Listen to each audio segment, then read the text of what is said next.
Tires and traction. Tires are a key part of your control system. The way your tires interact with the surface of the road is essential to safe driving. Explain how traction controls your car. Friction is the force that acts between materials as they move past each other. How can you feel the force of friction by rubbing your hands together? When tires roll over the surface of the road, they create traction. Traction makes your vehicle grip on the road so you can control speed and direction. The traction of the tires on the roadway pushes your vehicle forward. Braking causes the friction of the brake linings against the brakes to slow the wheels. Traction between the tires and the road will slow your vehicle. Traction also enables your vehicle to turn left or right when the front wheels turn. Describe the importance of tread and proper inflation. The place where a tire touches the road is called a footprint. This picture shows the red patch under the tires that form the footprint. These small footprints are all you have for traction on the road surface. The grooved surface of a tire is called tread. Tread provides the traction for starting, stopping, and gripping the road. Tread helps prevent skids and hydroplaning. The amount of tread touching the road increases the gripping power of traction. Tire size also affects the amount of tread and traction on the road.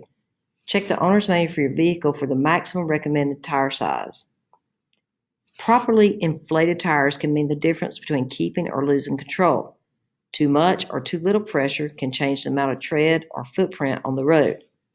Properly inflated tires grip evenly. This tire shows how a properly inflated tire will grip the road better than an underinflated or overinflated tire.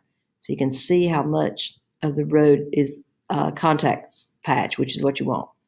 Underinflated tires show the pictures only grip by the edges. So you got this much right here that is not touching the road. Picture shows an overinflated tire that only grips the center, so your outer edges are not touching. Underinflation, when you drive on an underinflated tire, only the tire's outer edges provide traction. Why is this dangerous? Overinflation. Compare the footprints of these two tires. Which tire will wear out the center faster? Obviously, the overinflation. Temperature. Weather can change tire pressure.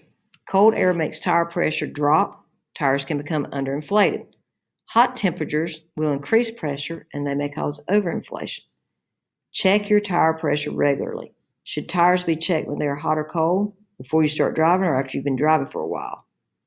And that's a gauge. And right here's your valve. Let me point this. Right here's your tire gauge. You pop it into that valve right there,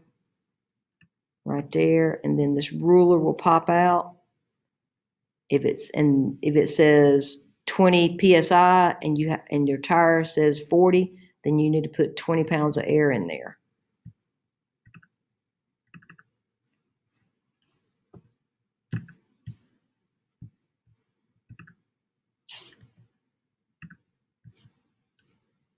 Identify the driver actions that depend on traction and how they relate to vehicle control.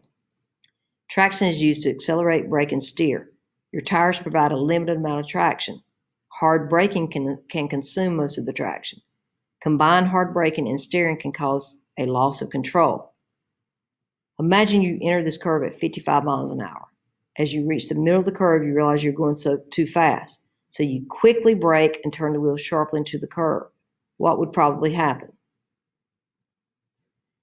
How could you have managed your traction to remain in control? Slow down as you enter the curve.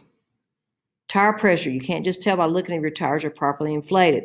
A tire that is underinflated by 40% can look just like a properly inflated tire. Identify 3 factors that can reduce traction. 3 things that are required to achieve ideal levels of traction: vehicle condition, road surface, and the driver actions.